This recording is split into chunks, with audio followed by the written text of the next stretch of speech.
ሲወጣ አንቺ ሊቅ ይለዋል ሁሉም። ናሙሽ መልስ አይሰጥ አንገቱን ደፍቶ ብቻ ወደ መኖሪያ ቤቱ ሄደ። ከዛ በኋላ እስኪነጋ ድረስ በቃ በጣም ቸኩሏል። ከዛ በኋላ ነገና ስለተባለ አይነጋ የለም ነጋና በቃ በጠዋት እየተንከለከለ ሄደ ማለት ነው ወደ ሀገረ ስብከትና ወደ ሀገረ ስብከት ሲሄድ አቡነ ጎርጎርዮስ የሉም፣ ዝዋይ ሄደዋል። የተሰማው ስብራት ቀላል አልነበረም ናሙሽና ከዛ በኋላ በጣም አዘነና አዝኖ በጣም በቃ እንዴት ይሄዳሉ እኔን አንድ ነገር ሳያረጉ ቃላቸውን ሳይጠብቁ ምናምን ብሎ እያዘነ ባለበት ሰዓት ላይ ከተሰበሰቡት ሰዎች ጋር ሌሎችም እሳቸውን ፈልገው አሉ መስሏቸው ያሉ አሉ። ከዛ ድንገት ስራ አስኪያጁ ወጣለና እስኪ አንተና አለ አቡነ ናሙሽን ማለት ነውና ከዛ ናሙሽ ወዲያው ሄደ። ወደ ቢሮ ይዘውት ሄዱ፣ ወደ ቢሮአቸው ስራ አስኪያጁ ማለት ነው። ከዛ እንደዚህ ትናንትና እንደዚህ ቅኔ ያረከው ልጅ አንተ ነህ አይደለ? አዎ ጥሩ በቃ እንግዲህ ብፁዕ አባታችን ደብዳቤ መርተውልህ ነው ሄዱ። እዚሁ ናዝሬት ቅዱስ ጊዮርጊስ ቤተክርስቲያን ተመድበሃል። ናሙሽ በቃ ደስታውን አልቻለውም ማለት ነው። በቃ ምክንያቱም ከበረሃ ባንዴ ናዝሬት አይደረግም፣ እድገት የለም እንደዛ። ድንገት ከፍ ወዳለች ጠጋ ወዳለችዋ ከተማ እየተጠጋ ከስንት መጠጋጋት በኋላ ነው ወደ ዋናው ወደ ክልሉ ርዕሰ መዲና ወደ አዳማ ወይም ወደ ናዝሬት ገብቶ የሚመደበው አንድ አገልጋይ ማለት ነው። እና ለናሙሽ በጣም ድንቅ ነበር። ይሄ ምን ያክል ትልቅ ቦታ እንደተሰጠው በሳቸው ዘንድ በጣም የሚገርም ነበር። እና በቃ በጣም በደስታ ደብዳቤው ተመራለት፣ ተጻፈለት፣ ወደ ተመደበበት ቤተክርስቲያን ደብዳቤውን ይዞ ሄደ ማለት ነው። ከዛ በኋላ ደግሞ እዛ ደግሞ ትልቅ ፈተና አሁንም የተመደበበት ስፍራ ላይ ዘማሪ ዲያቆን ቀዳሚ ጸጋ ዮሐንስ የሚያገለግልበት ቤተክርስቲያን ነበር። ቤተክርስቲያኑንም ደግሞ የሚመሩት የሱ አባት ነበሩ፣ አስተዳዳሪው ማለት ነው። እና እሳቸው ያን ስፍራ ለሱ እያመቻቹ ነበረ። እና አጋጣሚ ሆኖ እሳቸውም አቡነ ጎርጎርዮስን እየጠየቁለት ነበር ለልጃቸው።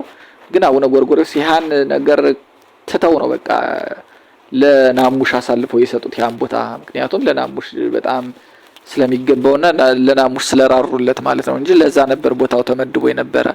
እና የሱ የቀዳሚ ጸጋ አባት በጣም ተናደዱ። አልቀበልም አሉ ደብዳቤውን። አይቀበሉም አለ ናሙሽ ወደ ሀገረ ስብከት ተመልሶ ሊሄድ ሲል አይ በቃ ና ችግር የለም ምናምን ብለው ተቀበሉት ደብዳቤውን። አገልግሎት ጀመረ እና ቅዱስ ጊዮርጊስ ቤተክርስቲያን በጣም በቃ እያገለገለ በቅኔውም በምኑም እያገለገለ ቆየ። ደሞዙም ከፍ አለለት ምናምን። ናሙሽ በነገራችን ላይ የተዘለለች ታሪክ አለች። እዚሁ ናዝሬት ከገባ በኋላ ምን መለስበት ይሆናል። አሁን ስለ ቅዱስ ጊዮርጊስ ከገባ በኋላ ምን መለስበት ይሆናል። ናዝሬት ከገባ በኋላ ናሙሽ የ800 ብር ደሞዝተኛ እንደተቀጠረ እዛ ቦታ ማለት ነው የ300 ብር ዶርም ተከራይቶ ናሙሽ ለቤተሰቦቹ ከልጅነቱ ጀምሮ የሚኖር ነበር። እና ምን አደረገ? ወደ ቤተሰቦቹ ማሰብ ጀመረ። እቺን 800 ብር ደሞዝ ሲያገኝ ወደ ቤተሰቦቹ ማሰብ ጀመረ። እና ምንድነው እሱ ታላቅ እህቱን አሟት ጸበል ለጸበል በየገዳሙ እንደምትዞር ሰማ። ታናሽ እህቱ ደግሞ እሱ በማያውቅበት ሁኔታ እንትን ልታገባ ማለት ጭራሽ አጋብተዋታል። ለዛውም የቤተ ክህነት ሰው ማለት ነውና ያጋቧት የቤተ ክህነት ሰው ነው። በጣም በሚገርም ሁኔታ ይህን ታሪክ ሲሰማ በቃ በጣም ታመመ ናሙሽ።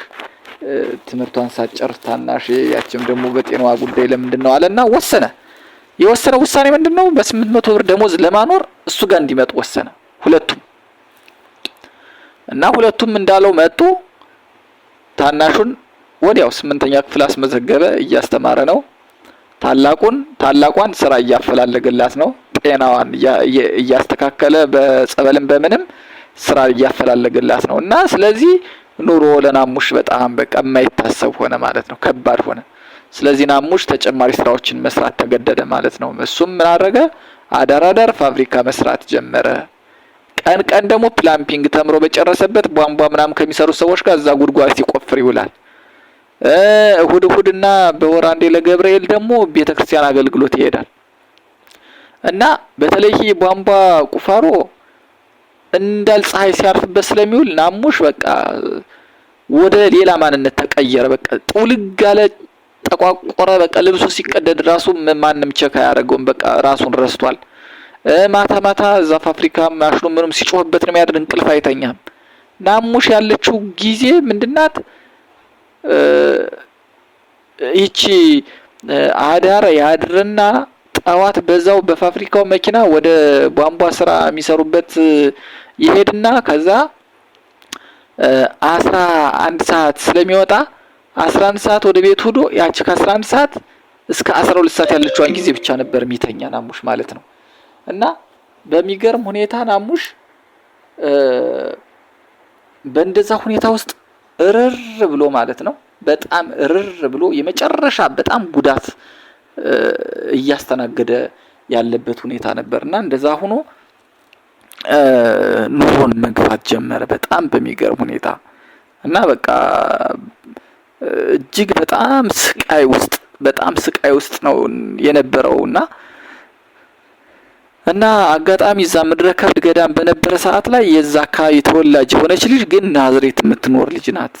እና እዛው ገዳም እነዛ እግራቸውን አጥቦ የእግራቸውን እጣቢ ውሃ የሚጠጣ አባት ጋር ስለምትመጣ እዛ ነው የተዋወቁና የዛው አካባቢ ልጅ ተወልዳ ያደገች ግን ናዝሬት ነው የምትኖር። 11ኛ ክፍል ተማሪ ናት ምናምን።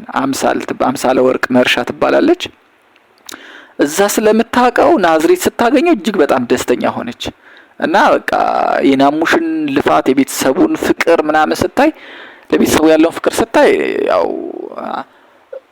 ሌላ ስሜት ውስጥ ገባች ማለት ያው የትዳር አጋሯ እንደዚህ አይነት ሰው እንዲሆን ፈለገች ማለት ነው። እና በሚገርም ሁኔታ እኔን ለዛ ነገር ናሙሽን ለዛ ነገር አሰበች ማለት ነው። በቃ እና ያለው ነገር በሂደት ሁኔታው እሱም በድካም ውስጥ ነው፣ ቤተሰቦችን በማስተዳደር ውስጥ ነው። ደግሞ በመሀልም ደግሞ እሷ እንደዚህ አይነት ነገሮች ይዛ ስትመጣ ያለውን ነገር መነጋገር ላይ ምናምን ደረሱ። ከዛ በኋላ በቃ ቀጠለ። የሆነ ውሳኔ ባይወሰንበትም ዝም ብሎ ብቻ ግን እንደዚህ የመፈላለጉ ነገር ቀጠለ። ናሙሽም በዚህ ሁኔታ እህቶቹን እያገዘ እየለፋ ከዛ መጨረሻ ላይ 1 አመት ምናምን ከቆዩ በኋላ ለአዲስ አመት ቤተሰብ ተጠሩና አዲስ አመት አንድ ላይ ተሰብስበን እንዋል በሚል ከዛ በሚገርም ሁኔታ ወደ ቤተሰብ ተመለሱ ማለት ነው እህቶቹን ይዞ ናሙሽ። ከዛ በኋላ ቤተሰብ ጋር አዲስ አመት ሲያከብሩ ከዚህ በኋላ ሁሉ ነገር ጉዳት ይበቃሃል፣ እሷ እዚህ ታናሽ እዚሁ ቡሬ ተከራይታ ትምህርቷን ትማራለች፣ ችግር የለም። ታላቋም ደግሞ እዚሁ አንዳንድ ስራ ይመቻችላትና ትሰራለች ምናምን በሚል ተነጋገሩና ተስማሙ። ታላቁ የኬጂ አስተማሪ ሆና ሙያ ለህፃናት ውስጥ አስተማሪ ሆና መስራት ጀመረች። ታናሹ ደግሞ እዛው ቡሬ ቤት ተከራዩላት፣ ዶርም ተከራዩላትና ትምህርቷን የምትማርበት ሁኔታ ተፈጠረ ማለት ነው። እና በእንደዛ ሁኔታ ውስጥ ተስማምተው ናሙሽ ተመልሶ ወደ ናዝሬት ወደ አገልግሎቱ ተመለሰ ማለት ነው። ከዛ በኋላ እቺ አምሳለ ወርቅ መርሻ የምትባለው ልጅ ጋር አሁንም ማውራት መገናኘታቸው ቀጠለ ማለት ነውና መጨረሻ ላይ ተነጋገሩና አብረው ሊሆኑ እንደሚችሉ ወሰኑ ማለት ነው። ምንም አይነት ነገር የለም ግን አብረው ሊሆኑ እንደሚችሉ ተነጋገሩ። ግን ናሙሽ በነገርየው አላመነበትም። ግን በቃ ያለውን ስሜቷን እንትን በማለት ብቻ አብረው ሊሆኑ እንደሚችሉ ብቻ ተነጋገሩ። ቃል መጋባት ደረጃ ሁሉ ደረሱ። በቃ አንቺ ለኔ አንተ ለኔ አይነት ነገር ማለት ነው። ከዛ በኋላ ናሙሽ ከዛ ሰፈር ለቀቀና ቤተክርስቲያን ውስጥ ጊዮርጊስ ቤተክርስቲያን ውስጥ ማረፊያ ተሰጠው። የቤት ኪራይ ዶርም ኪራይ ቀረ። እህቶቹም አልነበሩም ማለት ነው።